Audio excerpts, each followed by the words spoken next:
Hello, welcome. If you're here, that means you subscribe to my brand new newsletter. So thank you so much. It means a lot. I, from what I've seen, I know everybody on the subscriber list so far, but if I haven't met you, my name is Carrie and I read and teach tarot. I've been doing it most of my adult life, but the last 4 or 5 years, I've really spent time trying to form a relationship with each card and really use it to expose my blind spots, places that I didn't even realize I needed healing, that kind of thing. But what we're doing today for you guys is a universal reading for the full moon today, or the full moon of January 10th. So this moon cycle, that's what these cards will reflect. Just things we might need to know and that kind of thing. Just going to be a little quickie, but hopefully it will give us some insight. So the overall energy that we're going to be looking at is, oh good, off to a good start. Nine of Swords, one of the more challenging cards in the tarot. So swords are all about things that we process mentally, the way we take in the world, the way we sort out our thoughts, navigate information. And the Nine of Swords is a particularly challenging card as far as it can tend to be a period of a little bit extra anxiety, a little bit more sleepless nights, kind of going over things in our head. But the good thing about this is if you notice in the image, with this card, I always say that this is a good time to take stock on which swords are not yours to bear.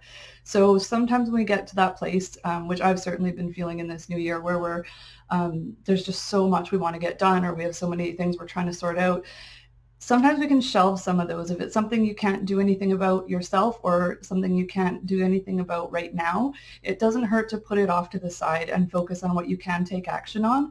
And even if it's only small steps, so things like finances, just maybe committing to putting away $5 a month to try and chip away at some debt. Or if you want to eat better, then rather than beating yourself up, aim to have one really healthy, nourishing meal at least a day where you really feel like you put something good into your body.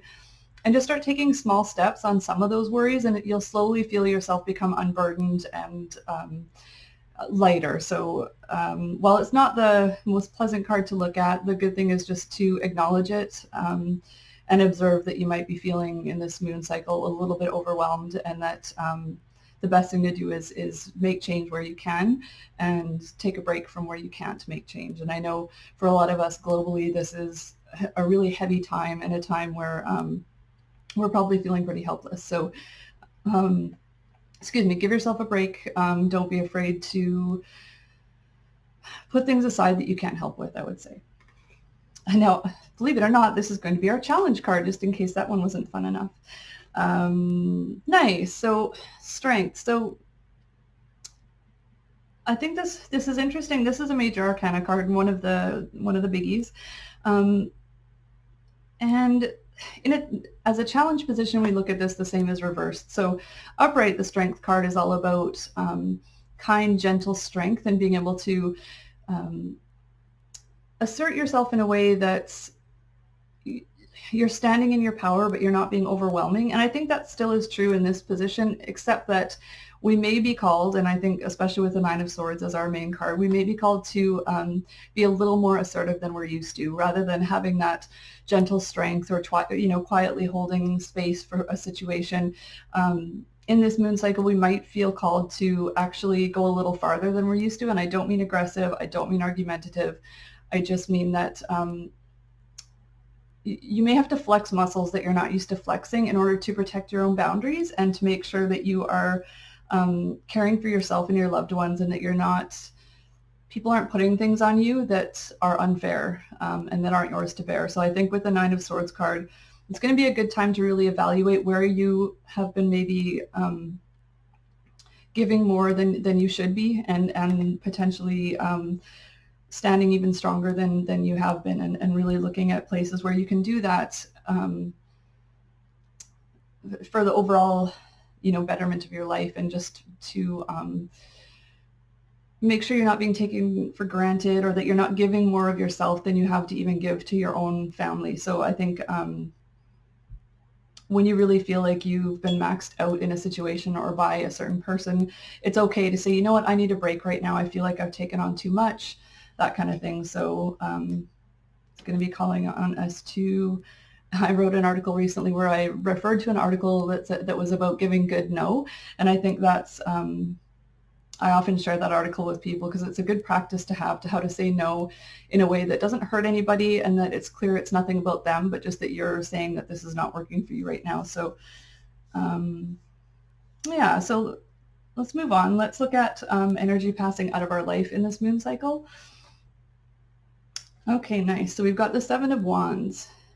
And the Seven of Wands is a card about really having to defend things, having to defend yourself. Like it's a defensiveness, but it's not unfounded. Like you actually you are in a position, you have been put in a position where you need to kind of stand up for yourself. And so I think looking at the Strength card and that, I think this moving out will be that it won't be so combative anymore, where you find yourself asserting your strength and where you find yourself gently reinforcing your boundaries. It's not going to feel like a battle anymore. I think if you do it in a confident way and you do it with self-sovereignty and doing it from a place of love and genuine concern for the person, but also for yourself, I think it'll feel less like arguing and more like a general practice that you'll be able to start putting in. I should say we, because this is for myself as well. A general practice that you'll just be comfortable knowing where you're not willing to give more than you already are.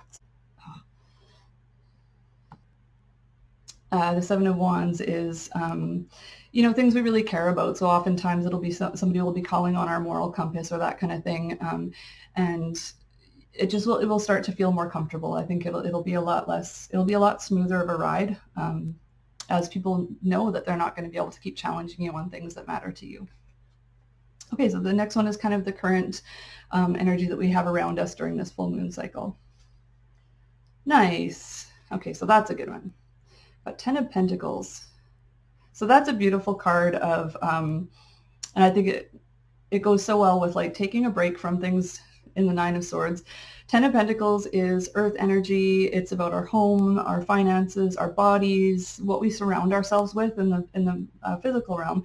And the 10 is a completion. It's like where you can finally, it's kind of got a retirement energy, but you don't necessarily have to be in the retirement age to end a chapter where you can finally sit back, look at what you've created, and just feel gratitude. Sometimes it will, if you've been having some health struggles or, feeling tired in your body, sometimes this will be a time where you're ending that cycle and kind of ready to start with a bit more vitality. But I think this is a good reminder too, just to rest if need be. I think after the holidays, we get very excited to get back into our routine, and, we hit January running, and that's great. And it's definitely a nice time to get back into the habits that we want to get back into after the holidays. But I think not to be afraid to also have that time to just ground, rest, spend time in nature. If you like to read, whatever it is you like to do to bring yourself back into your body, to feel more centered and grounded in yourself and in your home. This is probably a good time to do that, and you'll probably feel like it's a good fit. So that's a good one. Also, finances may start to flow better too, because Pentacles can have to do with our finances. After, sometimes some of us tend to overspend over the holidays, and so you might find that things will start getting back in a more helpful order again. Next, we have incoming energy. So this is sort of towards the end of the moon cycle energy that'll be moving in for us. Oh, this goes well after Ten of Pentacles. This is my favorite major arcana card, and it's the Hermit. So this comes naturally to me, so it's not usually a struggle. But if you are someone who tends to be quite social and, lots and lots of outings, lots of interactions, the energy as the moon cycle passes through might call on you to spend some more introspective time, some quiet time. And I think what I often like to say with the Hermit card is that sometimes when we take time to ourselves, it's not fully, it's not as immersive as we could probably use. So sometimes we have our phone handy if we have a business or meal planning in our mind for when for the next week and that kind of thing. So the Hermit card asks you to spend even small amounts of time fully on your own, with your own thoughts, not planning for anybody else, not worrying certainly, and just really get to know yourself. So if you are comfortable with meditation, that can be a nice way to do it. read books that kind of stretch your understanding of your world around you. And the hermit, when you see him in the cave, he's often, in this one he's not, but often you'll see him in a cave. I like to think about that lantern and how when you first go from somewhere bright into somewhere dark, you can barely see where the light is illuminating. And the more time you spend there, slowly the light of the lantern gets wider and wider, and things become more illuminated and clearer. And the hermit is all about that. But what I like about the Druidcraft Tarot is that there's a coyote in the picture, and coyote often reminds us to also have fun with it. So when we spend time alone in meditation or getting to know our spiritual side or what have you, it can feel very somber, and it can feel very much like if you don't have sage burning and shamanic drumming and, you know, all of the conditions met, you're not doing it right. And I think the important thing to remember is it can be fun. It can be goofy. It doesn't, time alone where we're getting to know ourselves and dig deeper does not have to be so serious. It can be more lighthearted, and you can almost make a game of it if it's something that doesn't feel like a good fit. But I think the important thing is to make sure that however you feel like you're truly getting time alone, to do it 100%, even if it's only 5 minutes. You know, disconnect your phone, you know, if possible, tell your family you just need 5 minutes to yourself, and even just breathe or light a candle. Do something very simple, but just reconnect without any thought for what's going on outside of that moment if you can. And I know for those of us with families, and as you can probably hear, my dog is knocking at the door to come in, so it can be challenging to find that time. But with this card coming up, and the two majors we've had so far are Strength and the Hermit, so those are big, you know, strong messages. And when I say major, I don't mean to assume anything. There are major arcana cards in the tarot, and there are minor cards, minor arcana cards in the tarot. And the major arcana cards tend to sort of demand attention and really change more of our internal landscape, where the minor arcana cards are things we tend to run into more often and have more to do with our external interactions, if that makes sense. And finally, our meditation card. So over the next month, this is the card that we are being called to keep close to our chest throughout everything that happens for the next 4 weeks. And we have Eight of Cups. So the Eight of Cups is, cups are our emotional selves. It's the water element. It's our, sometimes our creativity, but more our intuition, our inner landscape, relationships, loves. And the Eight of Cups, unlike the Eight of Wands, where it's a very forward-moving, quick-acting card, this is more about having to turn away from something that you've put a lot of emotional energy into. And this isn't always easy. Sometimes it can be a relationship that you just know that you've put your heart into, you've given everything you can, and it's just not, you can see it's just not going to happen, so you kind of cut your losses and rebuild, and you can see he's about to walk up a pretty steep hill, so that can feel a bit overwhelming. But it can also be, I find the Eight of Cups can come up too when we've put a lot of emotion into something and we're kind of set on the way we think it should be. So sometimes the Eight of Cups is about abandoning our idea, what our heart wants something to look like, and putting our energy into what it actually looks like and what we can make it into, if that makes sense. So another example might be if you have a challenging family situation, like your relatives, and you just can't spend time with them. Sometimes this is about recognizing that it's not good for your heart and for your emotional and sometimes mental well-being. And so you create a community, you create this chosen family around you. So while you have to leave behind something that you really wanted to work out, sometimes you're moving into something even better, and you've created this community of people around you who love you just the way you are. And it's actually a beautiful improvement, but it doesn't mean that walking away from what wasn't working is going to be easy. So I think overall, I see like we've got all 4 suits, but I do see a lot of emotional house cleaning and mental house cleaning a little bit, like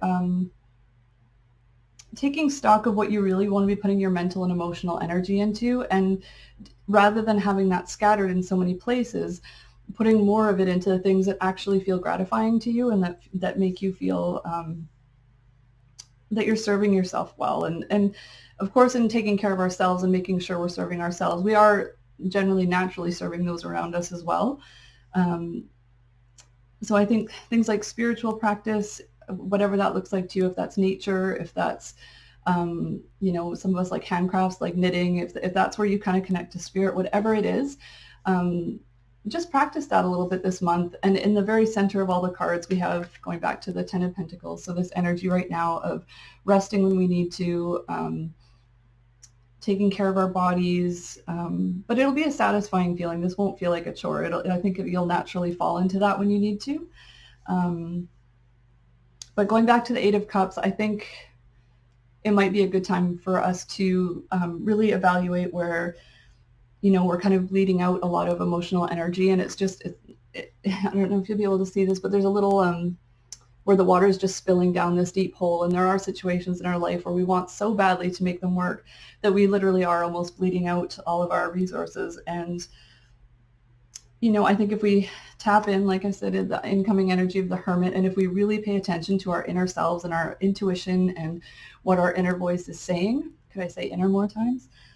It will give us, it'll start to become very clear where we would be good to take a break from something. If it's not comfortable to sever ties, which is possible, then at least to take a break from something where that, energy is being wasted. And sometimes that's enough to straighten it out. Sometimes just taking that break puts things in the right order. So I think that's all I have to say about it. But if you have any questions, if you read over this, or if any of this resonates with you and you want to ask me about one of the cards, or even better, if you are interested in tarot and you have a different energy from some of these cards that you want to share, please do. I love hearing other people's takes, and we all bring our own experience to each card, so I'm fascinated by everybody else's input on these. But thank you again. So that's a little longer than I was going to drag this out for you, but I hope that was helpful, and please take care of yourselves. And thank you again for subscribing, and I hope you enjoy the little present that I included with this newsletter. So much love to you, and thank you again for being a part of this little family.